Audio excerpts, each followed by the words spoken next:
မောင်းကြီးကိုသာငါတို့လေဟာရကွာမီကိုဖို့စီမင်းမဲ့တို့သမီးခိုးပေးဆိုဒီမှာခိုးရပြီလေကွာဟာလေဟုတ်ပြီလားမဟုတ်ဘူးခေကြောင်တော်လုံးနေနေတော့ပတ်သက်မပေးချင်တာငါတို့ကသူများမင်္ဂလာဆောင်ကနေမနေ့ခိုးလာတယ်ကောင်မလေးမင်္ဂလာဆောင်မနှက်ပြမှာကွာဩကိုကြီးတို့တော့လောကလေအယူတွေကြီးပဲမင်းကညီစရာနော်အဲ့ဆိုရင်ငါတို့သုံးတော့ထိုင်းတောက်နေတဲ့ကိုမဆွဲပေးဟာဒီနှလုံးသားထဲမှာမင်းတို့ညီကိုသုံးကချစ်စရာကောင်းတယ်လို့ထင်လို့ဒီလိုပုံလေးဆွဲတာပါကွာဟုတ်တယ်မလားမဟုတ်ပါဘူး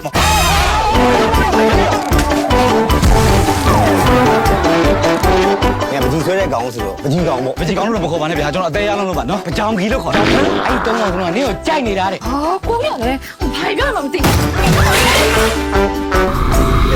ဟာဒီတော့ခိုးရနေတာဖြတ်နေခုဖြတ်ဟုတ်ကဲ့ဖြတ်အညီကိုလည်းတော့မပတ်သက်မိစေသူတကယ်လည်းသူတို့တုံးနေအောင်ချစ်တဲ့ညီမလေးကိုညှက်ဆောင်နေတော့မထုံမိစေညီမလေးရေမိုင်းလိုက်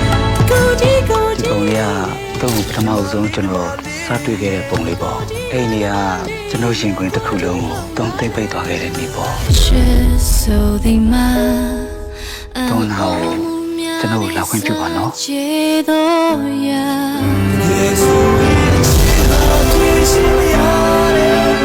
မလေးကငါတို့3ယောက်လုံးအတွက်ရန်ကိုတန်ဖိုးထားရတဲ့ရဲနာ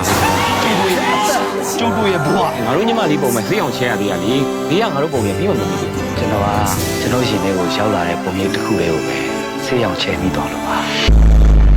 ကျုပ်တို့ညီမလေးပုံကျုပ်တို့ခွင့်ပြုချက်မရှိပဲခိုးဆွဲရဆိုရင်ဒီကောင်ကြောက်လာငါတို့ဒီကိစ္စကိုသွားရှင်းပါရည